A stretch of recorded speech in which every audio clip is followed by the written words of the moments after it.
thank you so much for having me here today. Yeah, Just at a starting point, can you give us the thumbnail sketch on what you're doing here at Modus? yeah, absolutely. So, I mean, really, Modus started with the idea of really creating office space that was turnkey for attorneys. I mean, we've realized, kind of me being an attorney turned real estate developer, that there was not really anything designed specifically for attorneys that was office space that was for them. So what you've had really over the years, we saw locally, is you've had firms various law firms kind of create informal partnerships at, the AIM Institute, at various buildings downtown. And I think that's just led to an issue of, there needs to be a better solution for small firms and larger firms downtown to work better together. So that was really what we initially thought Modus would be. But kind of as we kind of opened up, created the entity and started looking at opening up the space, we realized there's other businesses we could help as well. So that's why we kind of added the focus of minority businesses and women-owned businesses as well. Because similar to attorneys, though it might not seem at first there's any commonality, we realized they too operated through these informal networks, and they too could benefit a lot from turnkey office space. But really adding the minority business enterprises, women business enterprises we call MBs, WBs, we realized not only is it important to have turnkey office space, but services targeted towards both groups, but really all small businesses in general. So that's really what Modus has evolved in, is turnkey office space, but targeted services that could help and facilitate the growth of law firms and other small businesses like MBs and WBs. And we're now sitting in one of the conference rooms, and we're just a block south of the courthouse facility. So we are as close as pretty much any other part. It's just south instead of where everybody else looks, which is east, west, north. Absolutely, right? yeah. And that was really a driver for this concept with Modus. I mean, really the initial thought was, you have a 4-story building downtown. We typically do apartments. It wasn't feasible here. So we looked at office pre-COVID, and we saw, there's an ability to, tap into that geographic advantage of being a block away from City Hall and the courthouses. So really we thought this would be something that would appeal to a lot of litigators, but just attorneys who like to be downtown and near the courthouse. So that was a big appeal. But yeah, I think just overall we realized that, you don't have many opportunities to add something new and unique to downtown. So this kind of presented that opportunity to not only do something convenient for attorneys downtown, but just for the overall business population, where it'd be nice to add something new, fresh downtown versus something a bit older as far as the various options here. And can you give us the brief overview of the history of the building? I know that you have the historical Blackstone behind you there, but can you give us the history of this building? Yeah, absolutely. So that's kind of a fun story. With a lot of these historic rehabs, which we, as kind of my background being a developer with Clarity, but also with Modus as the CEO, it's been fun to kind of dig into both aspects of the old and the new. So this building specifically has always been known as kind of the Nebraska Buick building. So it's gotten that way because in the early 1900s, it was the first Buick dealership in Nebraska. So with that, we've had a lot of fun, really paying homage to the history of it. So you see when you walk in the first floor lobby, you've got this beautiful Buick that's been restored from the 60s. It was actually owned by a family in Plattsmouth for over 60 years. And they reached out to us when the World Herald did an article on the building, and they absolutely were excited about bringing in the car here. It's on permanent loan to us. It'll be here hopefully indefinitely. But we also put in this mural behind it of an old photograph of the 4th floor of this building where they used to do renovations of the Buick building. So we've really tried to pay homage to that history of this Buick kind of history of the overall building by incorporating elements throughout. But there's also the printing press as well. So it's known as the Redfield building because the Redfield printing press was here before. And so we have little tokens of that here and there. So in the basement, we actually preserved some of the printers from decades ago. So we'll be incorporating that probably into the basement or 4th floor space when it's eventually built out. But I think between the Buick and the printing press, you have a lot of history of it. And we try to incorporate that as much as possible. So like in this conference room specifically, this actually used to be the freight elevator that we converted into conference room space on the 2nd and 3rd floor. So that's just something that we really like with these historical buildings. You have the ability to repurpose it completely and turn something that was an elevator shaft into now, meeting room space. So that's always a lot of fun. And by freight elevator, you're talking an elevator that's bringing cars up, right? Absolutely. So very big. Absolutely. So this, I believe, was the largest freight elevator in the state. So I think this would actually be used from the 1st floor where they'd have the dealership and the showroom. They were bringing cars to this freight elevator to the 4th floor which is huge. You've seen it with 20-foot ceilings and just very impressive. And they would do all the repairs there. So yeah, this elevator definitely could carry those heavy duty kind of old Buicks for many years. So that just speaks to the integrity of the building. It's in great shape, but yeah, it's fun to know that you're sitting in space that used to just bring in Buicks from the 20s. Absolutely. And so there's that historical side to it, but there's also the completely modern aspect that you've done in the rehab of the space. Can you talk? I'm seeing a lot of clean lines, certainly exposed brick, but there's a lot of new tech and just really nicely done finishes in here. Yeah, absolutely, and that was our goal here. I mean, we wanted to have the marriage of the old and the new, and that's what we love with these historic properties. You get to include these old elements, kind of like you mentioned, the exposed brick. You have the elevator cables we maintain, but also, I guess, having that contrast with very new finishes. So that was our goal, is kind of create a very high-end space, but still having a nod to the historic element. So here you have, I mean, we candidly spell, to give you perspective, Modus is being on the second and third floors of this 4-story building.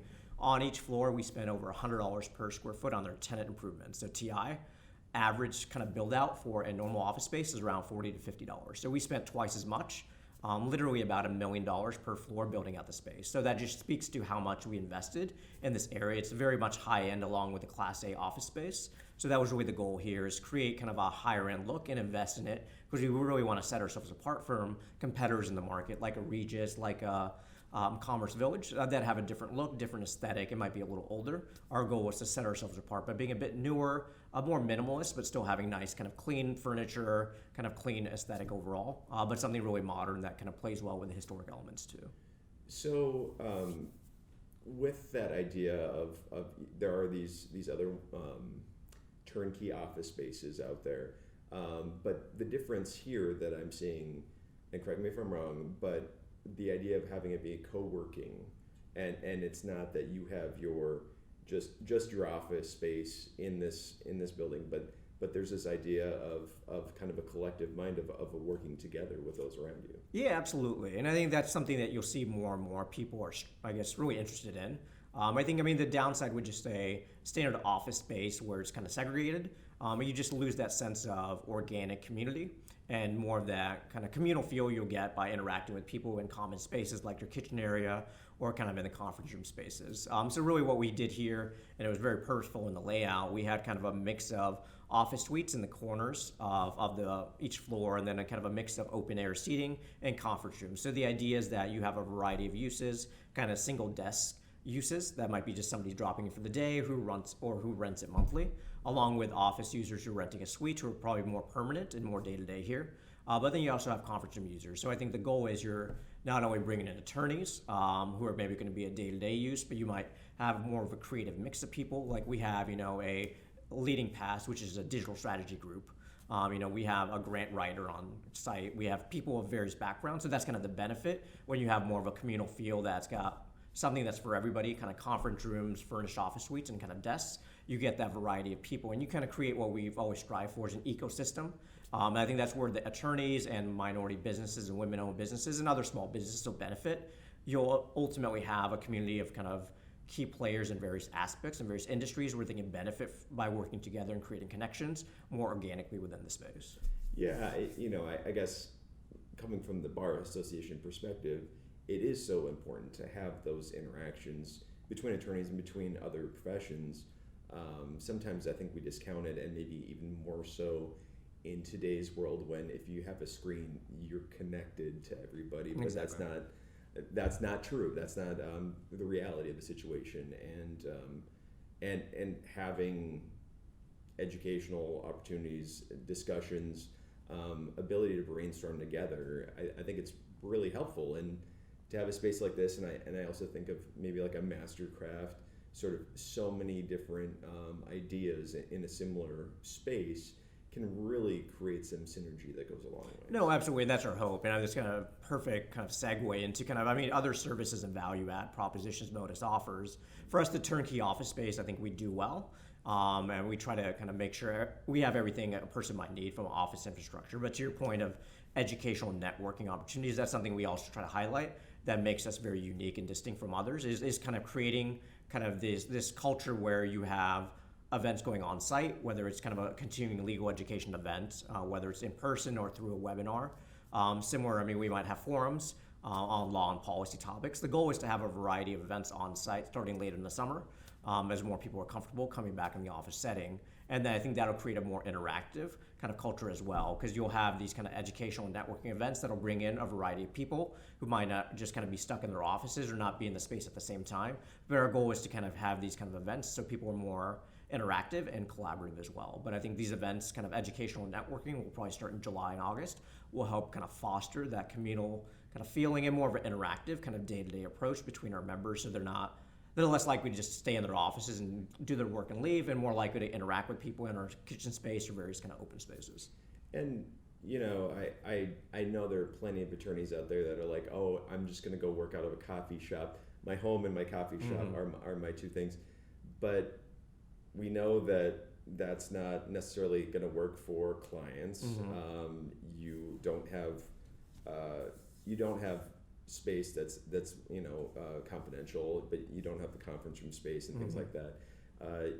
It's just not as professional. Absolutely, right? And that's I think what makes us distinct, and that's kind of something we focus on developing the space. It was really the decision: do we want to maximize office suites and kind of desk space at the sacrifice of conference rooms? But we made the deliberate choice to have more conference rooms. So between our kind of framery pods and our organic kind of conference rooms, we have 11 conference rooms / meeting spaces. So give that in perspective relative to local competition.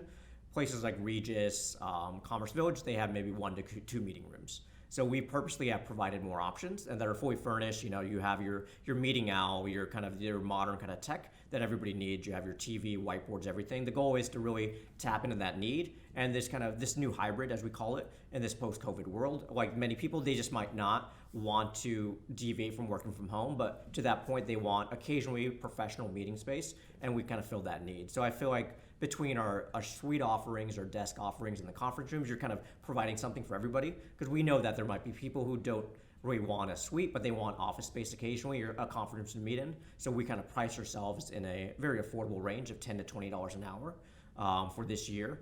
And really just make it available to everybody. And we've seen a big demand by that. We'll have people rent a conference room for 8 hours for a whole day of team strategic decisions. Some will do it weekly for an hour or two with client meetings. So we're seeing that need kind of manifest itself. So we're excited to see that. We think it's just going to ramp up as more people come back in the office. And I guess there are 2 questions here, but the first one, so there may be a need for a law firm out west that's going to have some downtown litigation needs. To be here, there's going to be some solo practitioners or consultants that are going to want some desks here and things like that. One thing that I always, when you say co-working space, attorneys, God bless them, they start thinking, oh, confidentiality issues. Now, you have some really cool telephone booths out here. Can you talk about that? Yeah, absolutely. So it's just fun. I mean, we are very conscious about privacy, because we know, especially with attorneys being a target market, that's a big issue. So we made sure to have a lot of options there to help kind of allay concerns about privacy and confidentiality. So like one thing you mentioned, we have these cool phone booths and meeting pods from a company called Framery, which I believe is out of Norway. And they're beautiful, very sleek, modern, but they provide that solution. So if an attorney is renting a desk for a day or even a month, they can just jump in, have a confidential call in this soundproof phone booth, and it's free for use. It's just out there. So we thought of that early on for solutions, but also, to the point of confidentiality, we're offering all our members who have suites to basically, we can add the tint or basically frost the whole area of the glass, so they have that privacy when they're meeting with clients as well, because I know that's been something that's been thrown out there as well. So for us, it's key, not only privacy and confidentiality, but security. So that's something we're very tech focused. And that was something, talking to ReadyTech, one of our primary tech partners, is secured cloud storage, secured encrypted email. That's something we're very keen on offering. So with our IT support, it's all of those options. So hey, if you want to add in encrypted email, a higher level of cloud storage with greater security, those are things we can just add to your kind of monthly membership. So we have those kind of tech solutions there. It's a matter of just figuring out what does each person want and kind of tailoring it to them. So our goal really here is to do all the heavy lifting on the front end, give you the options, give you the costs, and say what makes the most sense for you and kind of curate it for you. So I think that's what the value we do is we kind of do all the front end work that you as a business owner can do, but you don't want to spend the time and money to do so. We'll do that for you. We'll present it to you, and we'll basically help implement it with little or no kind of time on your end. And I mean, certainly with ransomware attacks in the news right now, I think that the legal profession was hot to trot on this a while back, but hasn't moved forward. Encrypted email needs to happen. Yeah. I mean, it really, for the most part, should be the standard.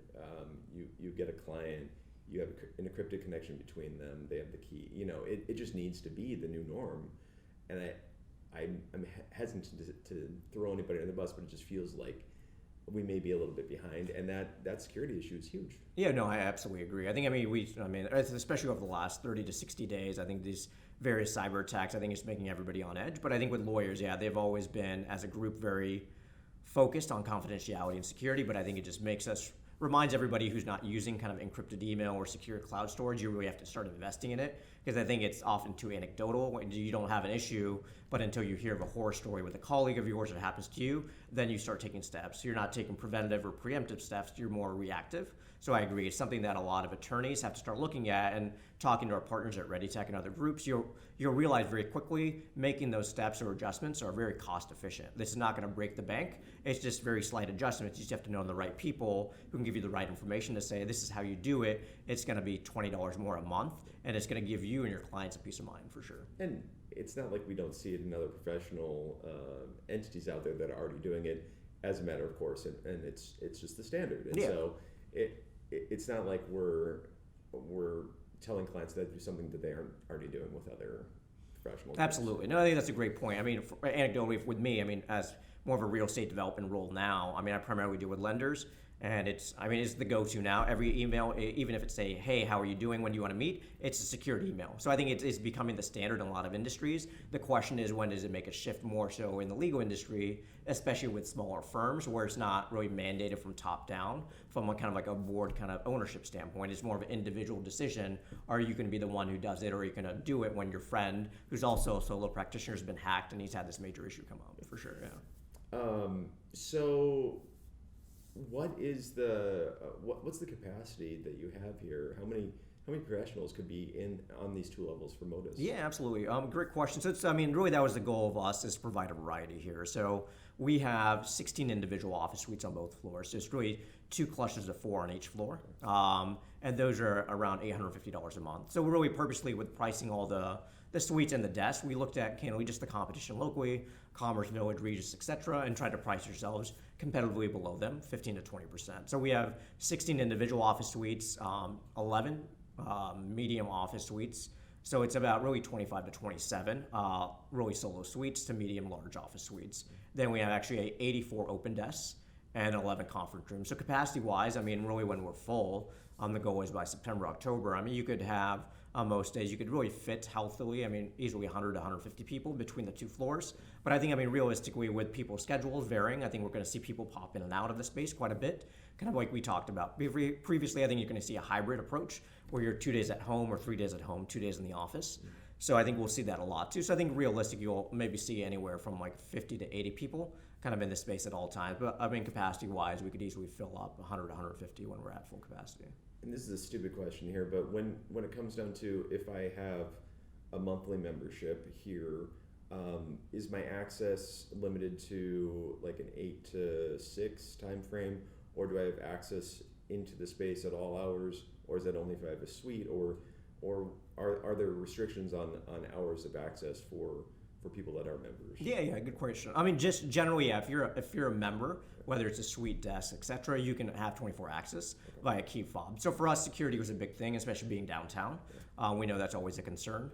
So with us, we have secured access at all our doors. So somebody who comes in, and of course, like myself, I like to work sometimes late at night when nobody else is here. So it's one of those things that we made sure to kind of address that, because we know a lot of attorneys are that way. They'll work late in the evenings, on the weekends. So yeah, any member can come in 24/7. We'll have our staff here usually 8 to 5. But outside of that, I mean, there's always tech support and kind of our staff's available if there's an issue. But yeah, the flexibility is there. You can come in 24/7, and it's all secured access. Oh, that's great. Let's talk a little bit about your background. We haven't talked about that yet. So, an attorney turned developer. Just can you give us briefly your background? I know we share college experience and great law experience. Absolutely, yeah. So yeah, I mean, my background, born and raised in Omaha. Went to Georgetown like yourself for undergrad. So enjoyed DC quite a bit. have a year of called kind of Save the World phase in between Georgetown and law school, where I was in Costa Rica, kind of fighting the good fight, doing human rights stuff, and then I went to law school in Wisconsin and Madison.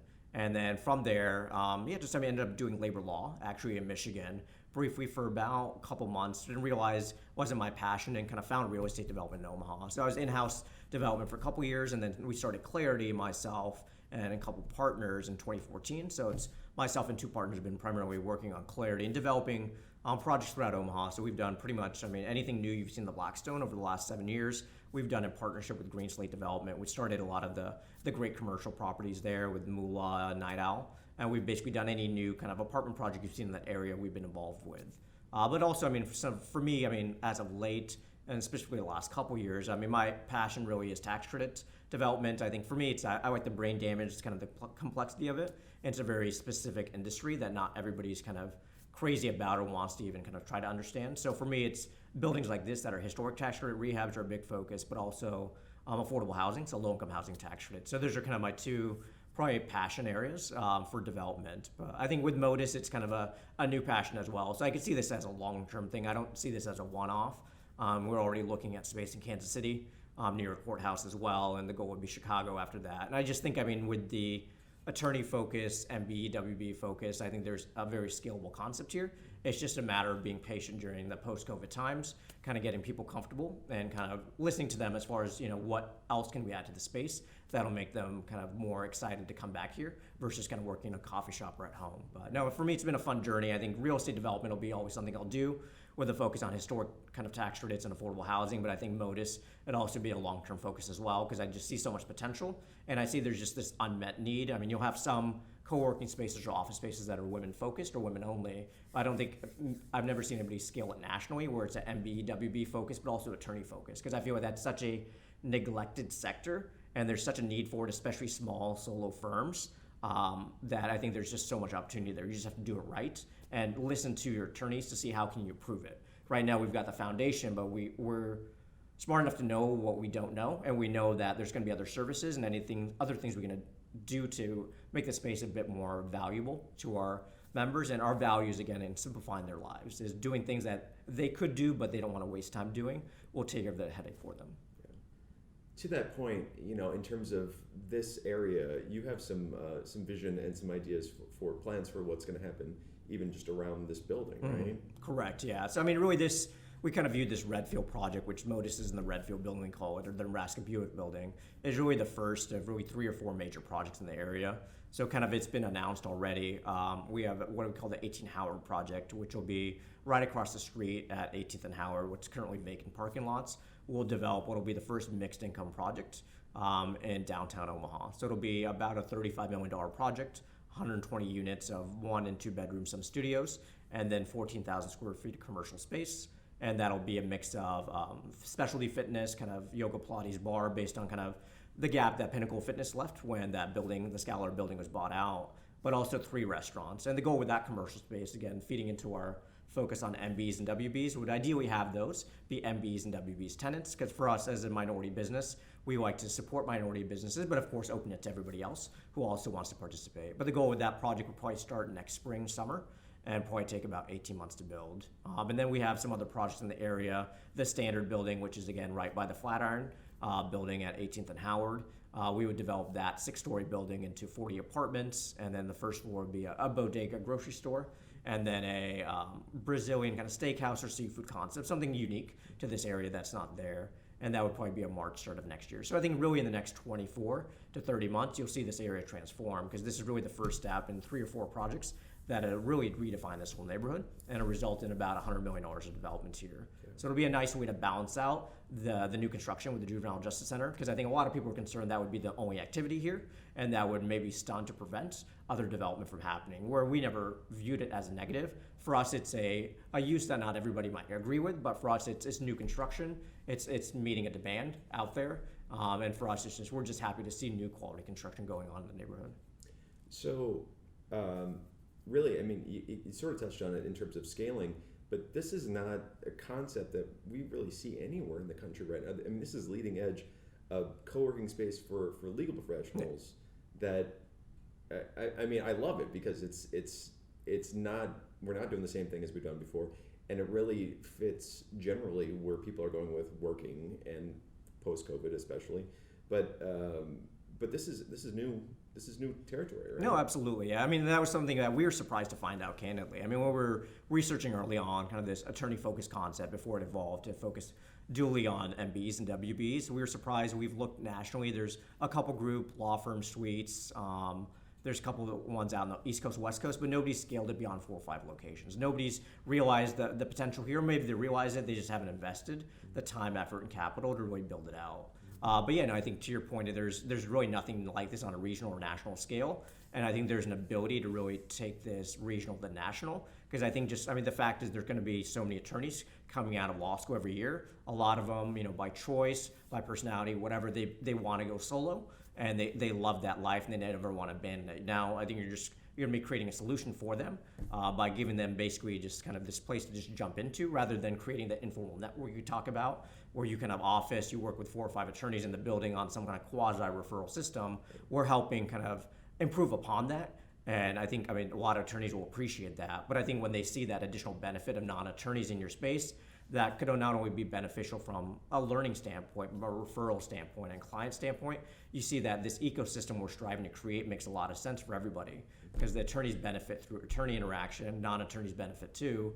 And I think just everybody's going to like the fact that you're kind of having this new community that's really built with the eye towards COVID. And that was something kind of meant to mention early on is that this space and all future spaces will have COVID mitigation measures. So in this space specifically, we have UV lights in the HVAC system.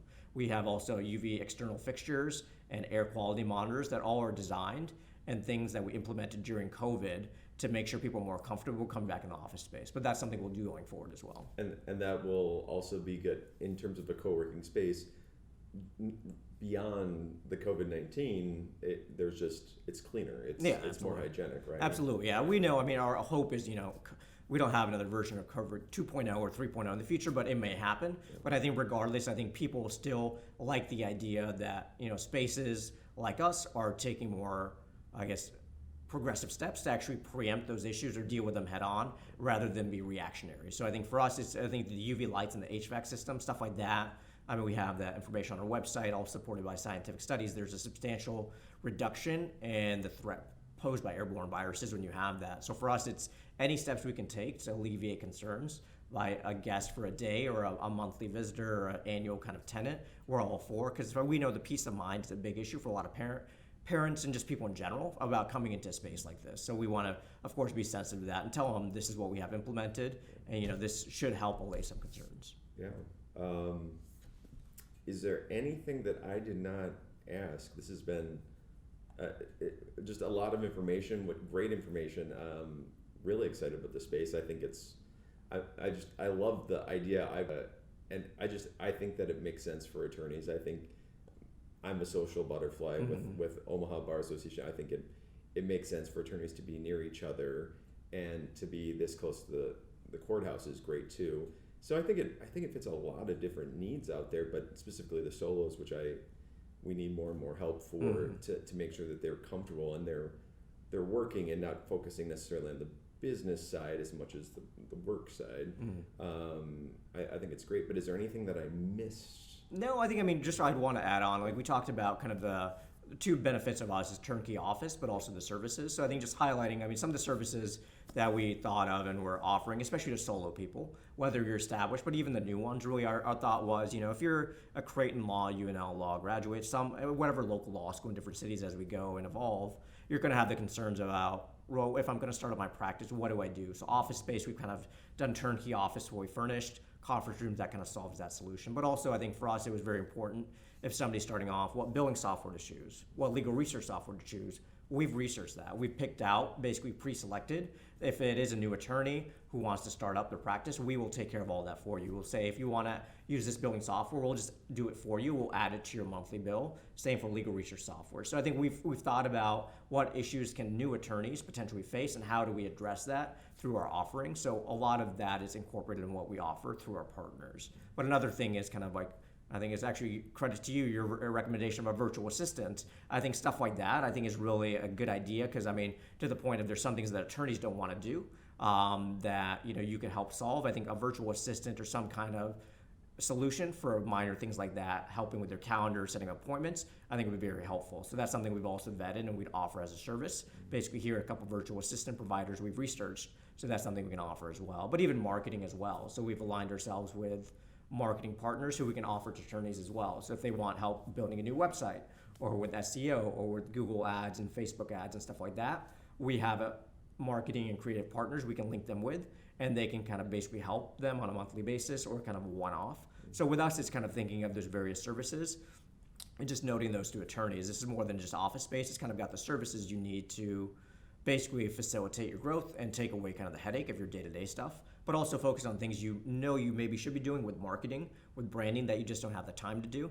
And our goal is to bring you in touch with a service provider so you can do that for you and make your lives a lot simpler. Yeah, and it is that level of getting overwhelmed by all the different hats you have to wear as a solo that can stunt people from doing it. Oh, I'll just go to the firm that'll deal with all that. Well, okay, it's marketing doesn't have to be the big headache that you can't do. There are professionals out there that can do it, and the idea of making things into a monthly plan instead of necessarily paying for a lifetime of this upfront. That business model of here's the estimated first year expenses that we're saying that you will be incurring, and here's the add-ons if you want to do all this stuff, but here's the list. So you have to earn not outrageous amounts of money to live comfortably, to make the money that you need to. Just getting them over that hurdle when they come out, right?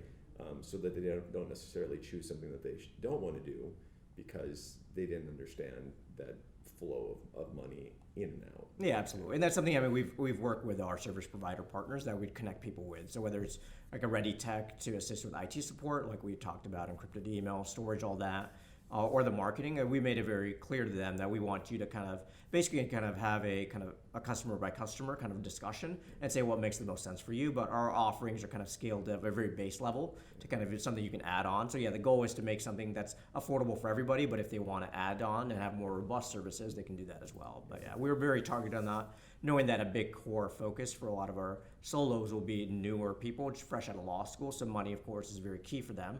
They have a limited budget, especially that first, second year. So we want to make sure we're sensitive to that. But giving them solutions that still help them, why not break the bank?